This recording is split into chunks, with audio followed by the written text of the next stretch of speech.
Hello, this is Hudayfa Smer. In this video, I will show you how to export iCity scene from Blender to Unreal Engine. So let's start. After the release of 1.5, we noticed that it might take a lot of time to export specific types like the grid. In order to solve that, we just made a new algorithm that will speed up the process up to 20 times. Here how it goes. Here I do have a sample scene that has all the main types of the blocks: grid, towers, terrace, parking, parks, and green areas, none, and the terrain. I also made the culling box at the center of the city, so we have both the variations of the high poly and low poly assets. Now I'll start explaining the features. At the beginning, you need to select what kind of block you want to export. You can check this if you want to include the selected objects in your scene to export them with the export. We can convert everything to mesh if we want to customize it. And here we have the export options. The first one is joined meshes. This will join similar meshes together in order to reduce the object count while exporting. We can turn it off if we want all the instances and the geometries separated from each other. For now, I will keep it on. The second option is export to Unreal. This won't affect the workflow that much, but it will help in organizing the paths. If you use this, you can choose the directory where you want to export the objects into, and you can name it out. This will make it easier to export to a specific folder, and you can reach the exported files automatically in Unreal Engine. Currently, we have three types of export: GLTF and GLB export. The second one is FBX export. The third one is USD. And under each one, you can find its properties. The GLTF and GLB export might take some time to generate, but it is the most accurate one for Unreal Engine, so I will use it in this tutorial. I will keep separate textures on. That will automatically make the textures in a separate folder, so it reduces the file size in the export. The second one is FBX export, which has the same option. The third one is USD import, where we don't have that option, but we have another feature here that can downscale the texture size into a specific limit. This might be handy if you want to reduce the texture quality. I will also mention that the add-on now automatically supports multiple exports. The limit of the multiple export can be found in the preferences. Inside the iCity preferences, you can find how much parallel processes can be made. For now, I will turn export to Unreal off, and I will export GLTF and GLB. Keep in mind that I need to save the Blender file before proceeding in the export.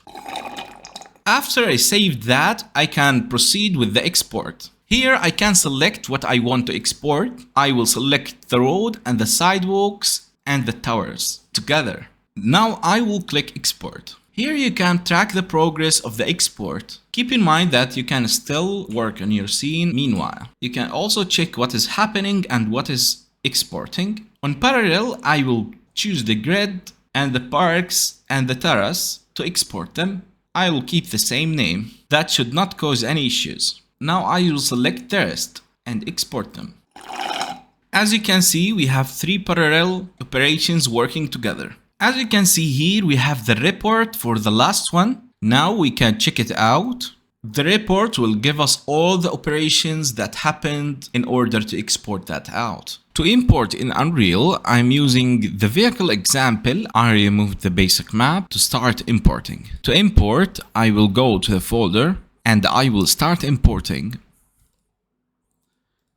I'll create a new folder called iCity. For the settings, I will turn off the LODs and the nanite, and I will turn off identify duplicate materials. I will click import. I will repeat the same process for everything else. No need to duplicate any materials, so I click apply to all and no. I will remove the ground because I don't need it. Sometimes you will face some issues in terms of the shading, as you can see here, and there's an easy fix for that. If we click on the tree, double click on the material, we have to change the material property overrides and change the blend mode into mask, and then we turn on the alpha color and reduce it for a little bit. We click save and we exit. As you can see, this is better.